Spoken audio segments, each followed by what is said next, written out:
Hi guys, and welcome back to Chem-MrT. I've had another suggestion for a name, and I'll talk more about that later on in the video.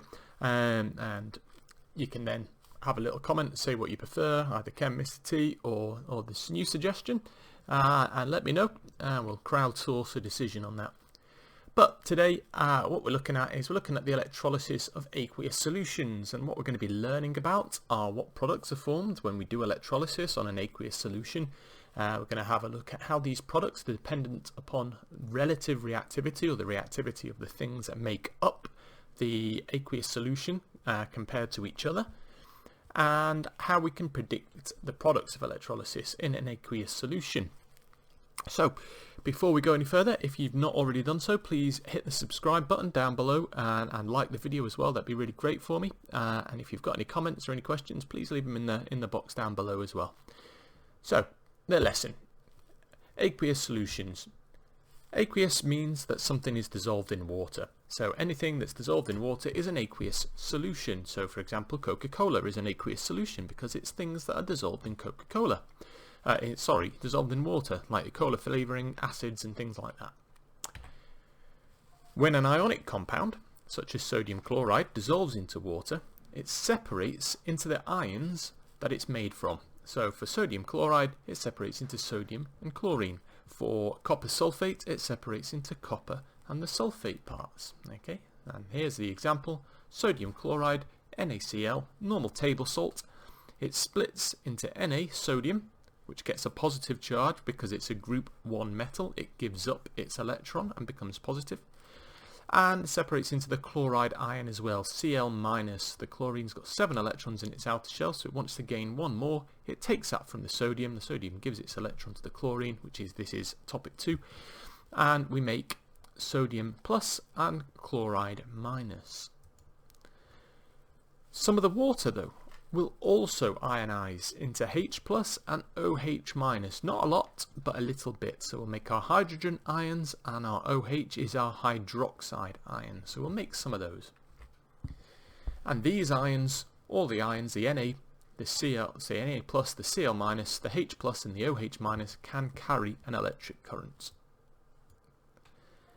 And the ions are obviously, when we put the current in, are going to get attracted to the oppositely charged electrodes, because opposites attract. Now, here is what an electrolysis cell would look like if we were doing aqueous sodium chloride. So sodium chloride we've dissolved in water. So the blue lines, that's the container. It might be a beaker or whatever we're doing our reaction in. The red things are our electrodes, which we're going to be making out of carbon, but you don't need to know that too much. The kind of red squiggly stuff is just shown it's dissolved in water. And we've got various different ions. We've got our H plus ions, which are our red circles, and these are from the water. This is where the water has ionized into H plus and OH minus. We've also got the Na plus, the silver circles, which are our sodium ions from the sodium chloride, where that's dissociated or ionized. The green circles, which are our Cl minus, our chloride ions, also from the sodium chloride, and our hydroxide ions from the water, again in the blue circles. Now we know opposites attract, so you'll probably be able to predict where the OH minus and the Cl minuses are going to move towards, and same for the H plus and the Na plus. You'll be able to figure out where they're going. And we're going to look at that now. So, focusing on the anode, the positive electrode. So panic, positive anode, negative is cathode, so anode is the positive one. We know that the negatives are going to get attracted to that because opposites attract. So what happens? The chloride ions move towards the anode. So it says there are lots of chloride ions in brine. Brine is just another word for a very concentrated solution of sodium chloride. So you might find olives in brine, for example, when you go to the supermarket. It just means olives in a very, very concentrated salt solution. It helps preserve food. So they're attracted to the anode first.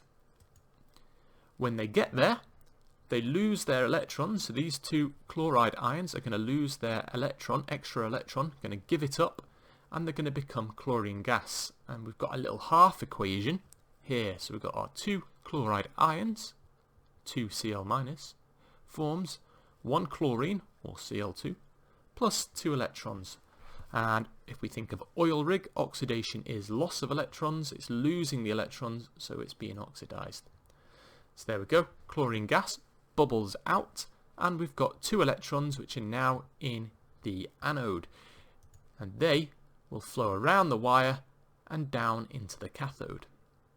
At the same time, the OH ions will get attracted towards the anode, but the chloride ions are going to prevent these from discharging. The chloride ions are much more reactive than the OH minus ions in this case, and they're going to stop the hydroxide ions from discharging. Okay, so these are going to stay in solution. We're going to find out what happens to these later. Now, at the cathode. So, panic, positive, anode, negative is cathode. So the negative one is the cathode. What's going to happen is both the sodium and the hydrogen are going to get attracted towards those extra electrons inside that cathode. Now, in this case, at the cathode, slightly differently, the more reactive sodiums get left behind.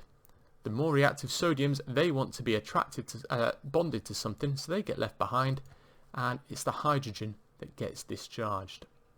Okay, so the hydrogen gets discharged, it gains the electrons, and it goes off. So here, 2H+, which we had coming along, they gain the 2 electrons that have come from the chlorine, and they make hydrogen gas. So again, we'll see bubbles at this electrode, you see bubbles at both.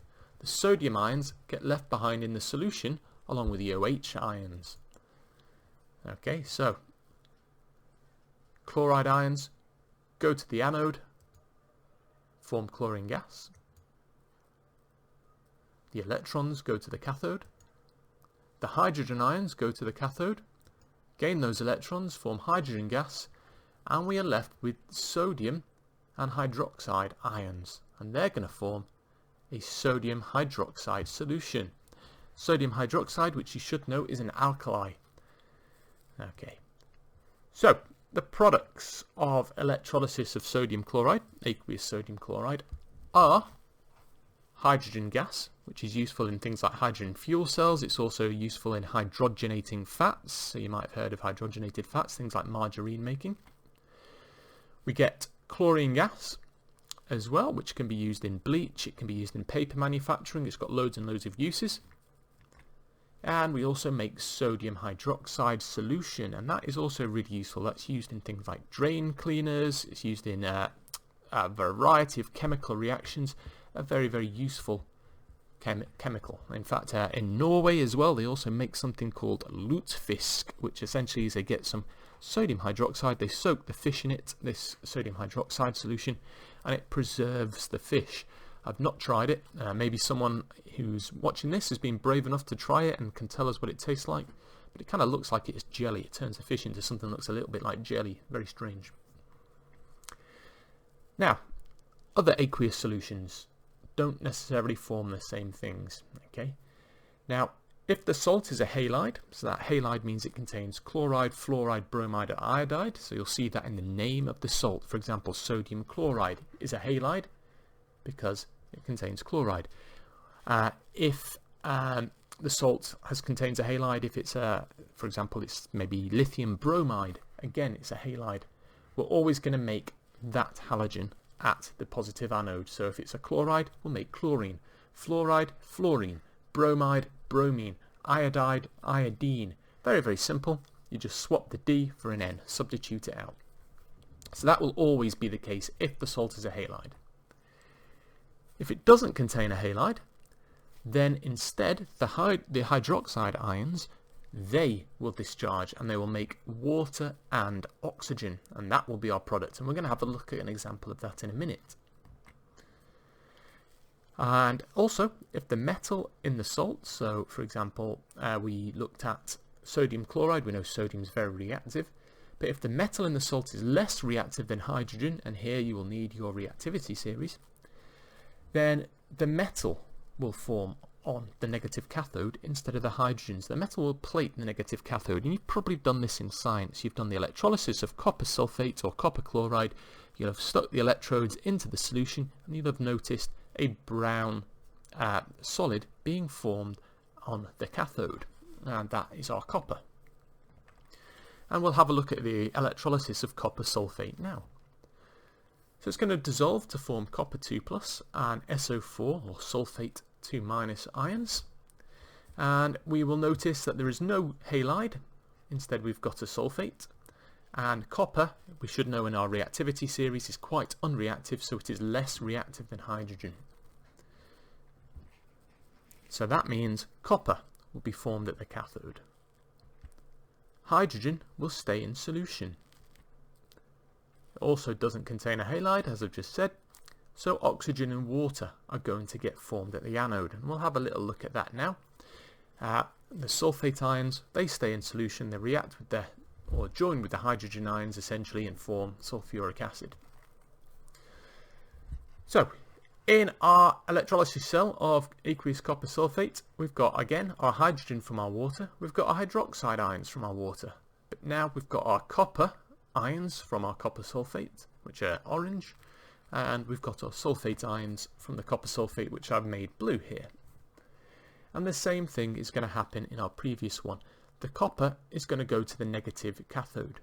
When it gets there, it's going to gain 2 electrons per copper and form copper metal, which is going to plate and stick on to the cathode.